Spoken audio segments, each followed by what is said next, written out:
Hello everyone and welcome back to our Alfred the Great playthrough, where in the last episode we pushed back the Vikings of Jorvik so that we now own the majority of England, and I don't think that we're going to be having any more problems with the Vikings. Well, the Vikings of the British Isles anyway. All that's left is a little bit of Jorvik and some other small territories. We do obviously still have the vast Viking kingdoms across the North Sea, which could cause us problems. But over in England, we're pretty safe, so we're going to carry on tidying up the region of England, getting it under control for good old King Alfred here. He's 44 now, which is not too bad. We're still fairly young. We should hopefully, all being well, have another good 20 to 30 years, if we're lucky, left in Alfred, which would be awesome. We've already achieved his first target of forming England, but it would be nice to actually get all of the English lands under his territory. We do have a lot of demences that we do need to give away. We're well over our limit, so we do need to give a lot of those away. All these new lands that we've got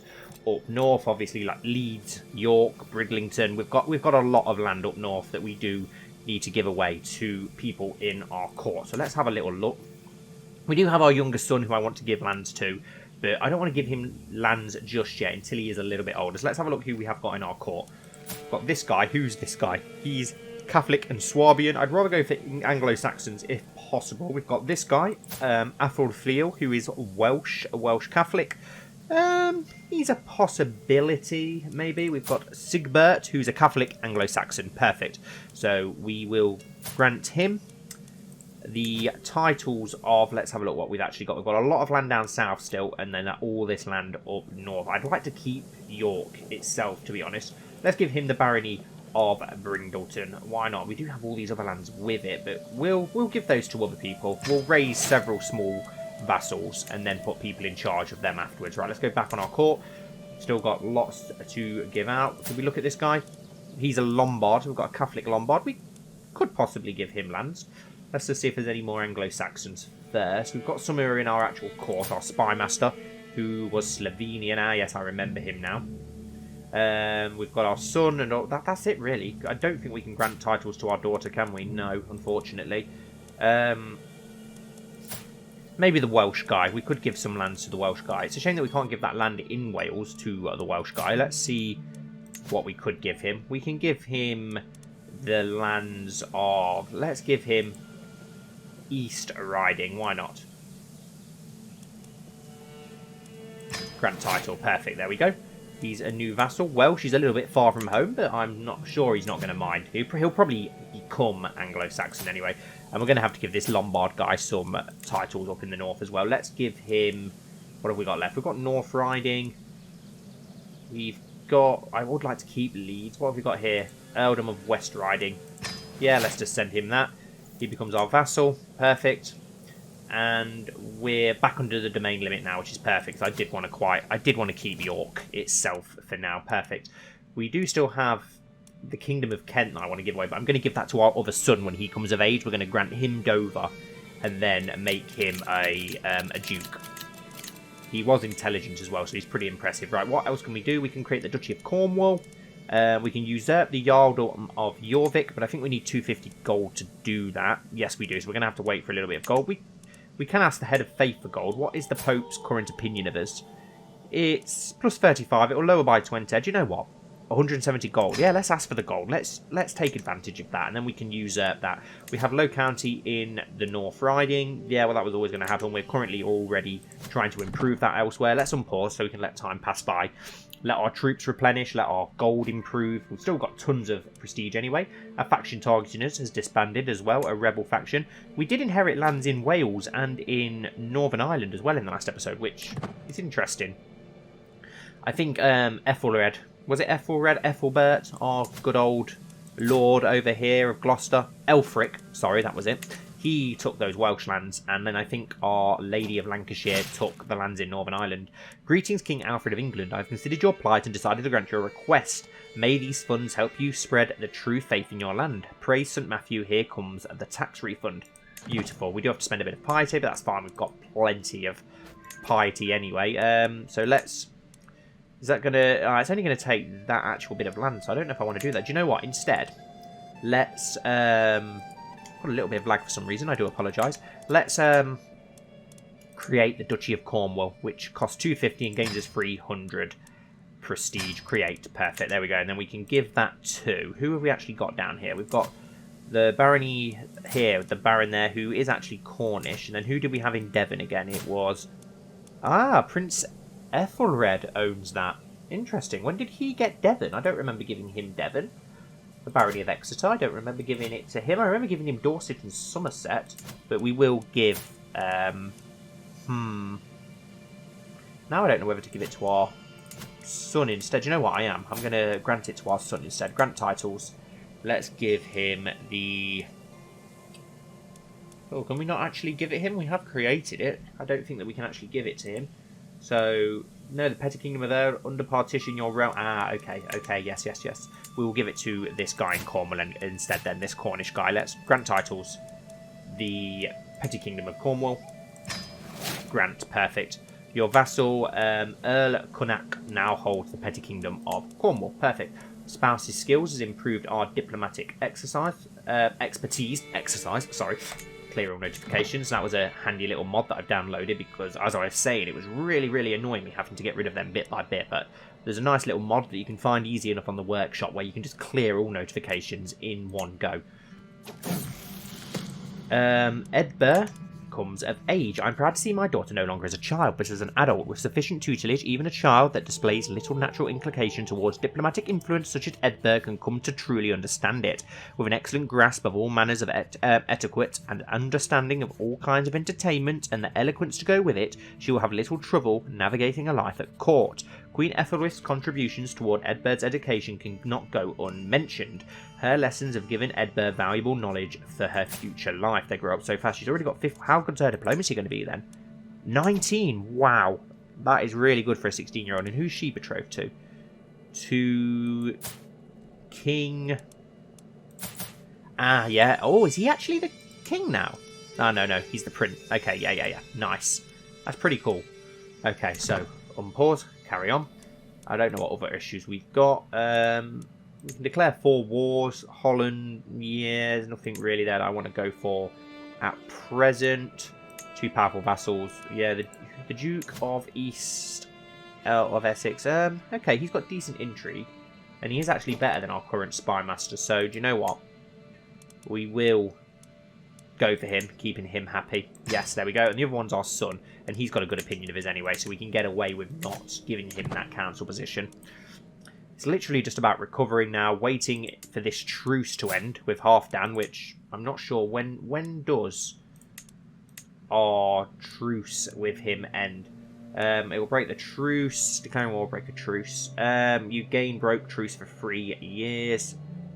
Okay, so I don't know when it actually ends. Hopefully soon, so we can take the rest of York. We could take this land in East Anglia, but that's going to be a long drawn-out war with Sigurd, who I'm surprised hasn't founded the Kingdom of Denmark yet, because he's got a hell of a lot of land. But I don't really want to go into a direct war with him, if I could help it. We could always conquer some of the Welsh lands, but I think we need claims to do that. I wonder if we could ask for a claim on the Principality of Gwynedd. Let's have a look. Could we actually... Yeah, we can request a claim from Pope Leo. Wow, it cost us 550 prestige though, which is a ridiculous amount, so we're not going to be able to go for that, which is unfortunate. But we could go for some of these other petty small kingdoms here. We've got this small barony here, where some armies are currently moving through. We could go for some of these. Can we actually declare war? I don't think we can, because we don't actually have a claim on any of these at present, but we could get some claims, easy enough. And start making our way into Wales, but I'd like to get all of England first. Alba is gaining a lot of strength. What to do? We could start getting claims just on those Welsh lands. So let's do that. Let's send our bishop out to fabricate claims on Gwent. There we go. Get a nice claim on that. And we'll start getting claims on these petty Welsh kingdoms. A notable guest has arrived at our court. Let's have a look at you then. You have a claim on the county of Urgel, which is... Where is that? Okay, over in southern France. Okay, so yeah, we're not going to be pressing your claim on the border of Spain and France. Acquaintance taken prisoner. Okay, it's no one too important for us. Okay, we've now got the Kingdom of Northumbria. Jarldom of Northumbria. Interesting. Has he changed it, or has Halfdan died? No, so we're still going to have that truce with him, unfortunately. But he has actually changed it from Jorvik to Northumbria now, which we're still going to want to take as soon as we get that chance. As soon as that truce ends, we are going to march straight into Northumbria and finish off the Sons of Ragnar Lothbrok. I don't really know what decisions we've got. We've not really got anything other than the pilgrimage, which obviously takes a lot of gold that I don't really want to spend. The faithful prepare for war. A papal envoy has reached my court bringing news from the Vatican. Pope Leo issued a call to arms to all righteous Christian rulers. As a Catholic king, I am expected to prepare my men in support of this most holy cause, sponsored by the Universal Church itself. To all those who will take the fight against the vile infidels desecrating the holy grounds of Jerusalem, the Holy See promises full absolution from all sins and a guaranteed place in heaven. My warriors will be ready to fight. We gain 120 piety, and Crusade for the war chest receives 1500 prestige, 600 piety. I will gladly finance this holy war. We send money and gain a bit of piety. Perhaps I should consider joining. My warriors will be ready to fight. Yeah, we'll join in with a crusade. Everyone loves a bit of a crusading, don't they? You have no beneficiary. Okay, well, let's have a look who we can go with for our beneficiary. One of our daughters or our sister. No, which one? I think we'll go for this daughter. Is she the one that's betrothed? Yes. What about our other daughter? She's currently... Okay, she's remarried to some Muslim dude, which is interesting. Very interesting. So, no, we'll go with our... Let's go with our younger daughter then. Why not? And can we actually donate some gold? We could do. We don't have a lot of gold. You do not have. We need 118 gold before we can donate any. That's fine. We'll wait. It's a shame that we can't go for our younger son as our beneficiary, unless it's because he's too young. That would have been nice. It launches in 14 months. That's going to be pretty cool to take place in our first crusade as Alfred. They've come a lot earlier than expected. I didn't expect to be going on any crusades anytime soon. But it's awesome that we're not going to miss out on that, at least, I suppose. We are doing a couple of upgrades in Winchester, I think, as well, aren't we? A faction has been created against us. But it's only a peasant rebellion, so we don't really need to worry about that too much. Who is Alba currently at war with? They are attacking Queen Onica. Okay, in Spain. Okay, an interesting war that they're involved in. Very interesting. Greetings, my charming liege. I hereby invite you to a feast at my court in London. It will be a grand affair worthy of your honourable presence. It will be my pleasure. Thank you very much. And has King Charles the Bold died? Yes, he has. Does that mean that we now have an alliance with you, King Louis the Stammerer? Because that would be really good if we did have an alliance with you. Allied to Prince Ethelred. If we're not allied to you, we should surely be allied to you. Yeah, allied to us. Awesome. So we now have an alliance with West Francia, which is really cool if we ever needed to call them in for this war. And Gwent has now expanded, so that's going to make it easier for us to try and take if we wanted to. A warm welcome. Every guest is gathered in the Great Hall, and our gracious host, Duke Eckbert, has welcomed us all to the feast. This better be worth my time. Okay, Alfred, no need to be like that, is there? At least you had the decency to invite you. I still don't think we can improve crown authority or anything like that, can we? Or change any laws? No, not really. There's nothing we can do there. Our council are all doing the same still. Yeah, we're trying to improve our capital. We're trying to improve control in Cornwall. Yeah, everything's pretty much the same as before. Let's clear notifications. That is such a handy mod. I'm surprised that wasn't in the base game, but stuff like that probably will get added to the base game eventually. Still can't wait until the custom DLC comes out. I know that a lot of you love the custom series on the channel. They're my favourite type of series to do, such as the Knights of Vandalia. I can't wait to bring those style of series to CK3. Anyone who is new, you should check out the Knights of Vandalia on my CK2 Game of Thrones channel. It's by far the best series on my channel, so I'm sure you'll enjoy it if you like story-based and RP-based series.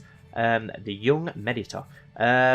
There was a commotion among the children today. Alfred was attempting to preach among his fellow youngsters and became the target of a small fight.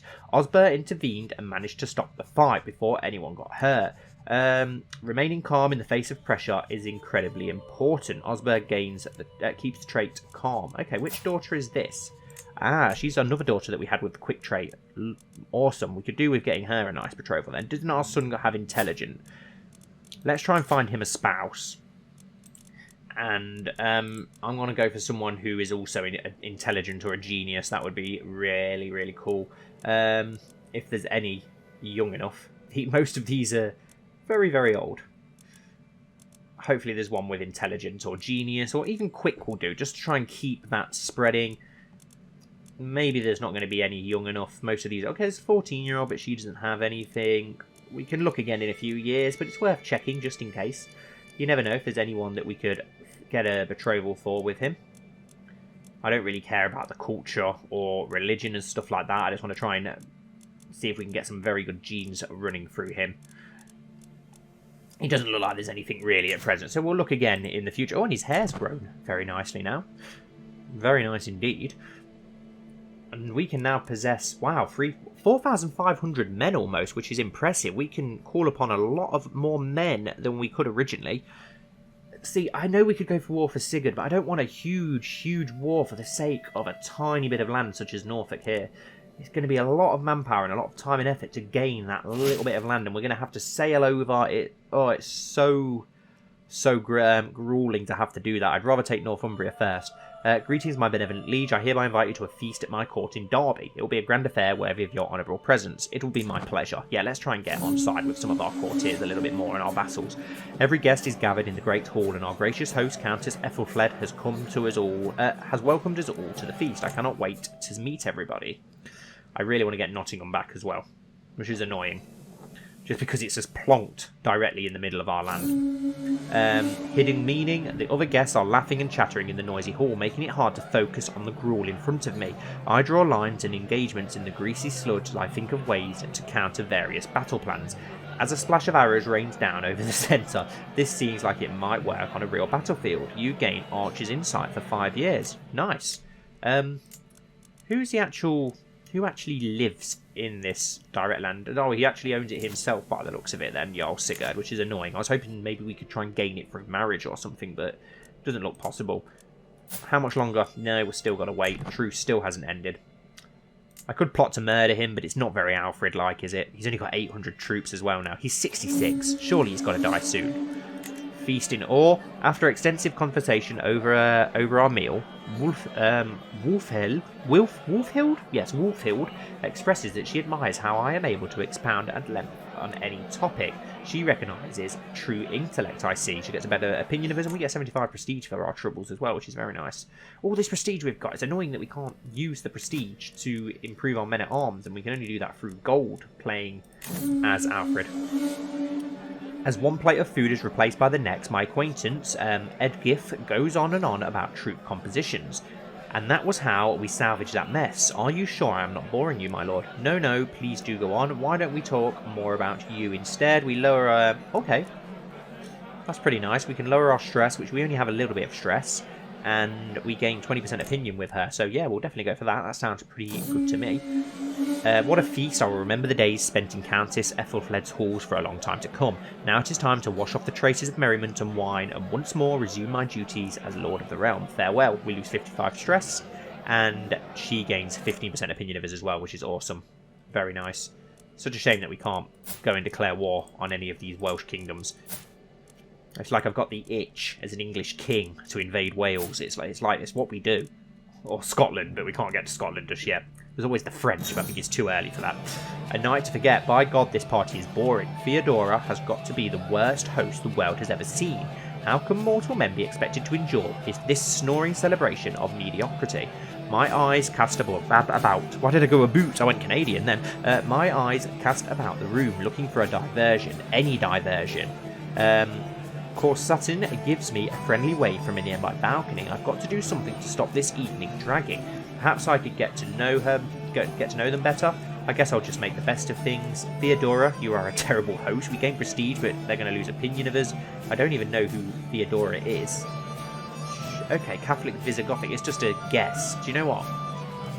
I'm going to go for that. We're going to get some prestige and upset someone that doesn't really matter. And all guests and courtiers at the party gain a better opinion of us, so... yeah, that seems like a good idea, to be honest. Why not? Seems like the perfect idea. I just want... Come on, can you hurry up and die, Halfdan? We could go for the 2,600 men, Sigurd. I'm umming and ahhing. Should I go for it? Should I not? Should I? Should I not? Should I? How long until the... Okay, we've only got 4 months remaining now till the Crusade, so it's probably better if we don't. You gained attentive care for 5 years. This happened despite your spouse's terrible martial skill. Awesome. And we now have an available martial perk to spend, so let's have a look. We could go for loyalty and respect, spouse's opinion plus 50, skills from spouse's counsellor task plus 25, or we can go for King's Guard. Oh, which one do we go for first? Let's go for King's Guard, getting 4 more knights. Why not? We really need to start focusing on that middle branch as well at some point. In my attempts to align Countess Edgifu,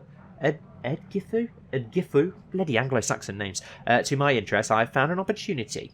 I think I could argue that our goals are, in fact, the same as I dictate my next letter. I emphasise those shared interests. We gain 75 prestige. We've got 90% chance of that happening, so yeah, that's perfect. That works for us perfectly. We've got a couple of issues. Few knights. Can we... No, we can't invite any more knights. There's not really any that we can employ either. Only this guy with 0 prowess, so I think we'll give him a miss. We can create the Duchy of York. 250 gold. Yes, we'll definitely do that once we get a chance. Yeah, that's perfect, actually. It'd be nice to get York built up. Obviously a very famous land. Me and my wife were planning on going York this year for our anniversary to see all the Jorvik Centre and stuff, but obviously because of COVID, that was cancelled. Maybe next year, all being well. What else have we got? We're just waiting for the Crusade really now, aren't we? We've got 3 months till that, and at least our armies will be fully replenished by that time. Almost fully replenished anyway, so we can take all of our men. My prisoner Margaret has died in my dungeons, never mind. How is our youngest son coming along now? Wow, 8 stewardship. When is he 6? 1 more year until we can give him his education focus. Awesome. How is our oldest son coming? Oh, ouch. He looks wounded. What happened to you? He's got, wow, 3 sons. Awesome. Alfred, who is pensive and got good stewardship. Can we... what are his other sons like? Has he got any that would be... Okay, we've got a martial-based one here who's 5. So can we offer guardianship over him? And, oh, we can't actually do it ourselves, unfortunately. I was hoping that we could. But, never mind. We could always send on one. Nah, it's not worth it. And then his youngest son is pretty decent as well. They're all pretty good, to be fair, which is nice. Nice to see. So our line seems to be pretty secure now. A lot more secure than it was. What other wars can we declare? There wasn't really any... No, there's not really any of interest, is there? It's just these 2 here. Is our truce still going? Yes, it is, unfortunately. Let's forward things along then and try and get to that Crusade. Just speed things up. I want to get that 250 gold as well. Then again, we could send some gold now to the Crusade. Yes, let's donate some gold. The war chest represents the sum total of all the donations made by the supporters of this crusade. A portion of this gold will be shared amongst the participants when the preparation phase is over, while the rest will be split among the winners, depending on their contribution. I can spare a few coin for this endeavour, 120. I will seriously consider it. Yeah, we'll offer 120 up, and we get a load of piety for that, so we can always borrow. We can always borrow gold afterwards. Well, not borrow, but ask for gold from the clergy if need be anyway, so we don't have to worry about that. And I wanted to get a little bit of money, and then we've got 10 days until the Crusade launches. Awesome. And here we go, Crusade for Jerusalem. The time has finally come to bring St. George's holy wrath against the vile infidels of Jerusalem. Inflamed by righteous fury and unyielding resolve, the great army of Crusaders assembled by Pope Leo sets forth to deliver divine justice upon the wicked and earn their place in heaven. The Vault. Awesome. And we'll get a lot of stuff for that, so let's raise all our armies. Let's hope that a lot of other people have joined in with this. Let's have a look. So there's 11,000 on the enemy army. Wow, a lot of allies, and there's 14,000 on ours so far. Plus 20 more allies. Nice. So there should be some... So Gwynedd are involved. A lot of people of England. Wow, most of them are of England, which is interesting. Okay, I'm surprised that Francia and such haven't got involved, but we'll call up our men for now. Let's call up our main army. The Gwynedd are calling in a lot of men. We're going to have just shy of 4,000 men. Enemy ally joins the war. Right, so let's... Where should we get ourselves to go to? Do we just sail straight over to Jerusalem for now? Probably going to cost us a lot. It's going to take us 6 months to get there. yeah, we'll just sail straight off the coast of Jerusalem for now. But I think this is the perfect place to end this episode, guys. So thank you all so much for watching, as always. I hope that you've enjoyed. If so, please don't forget to like and comment down below. And don't forget to come back for the next episode where we go for the Crusade for the Holy Lands. Thank you once again, and hopefully I'll see you all very soon.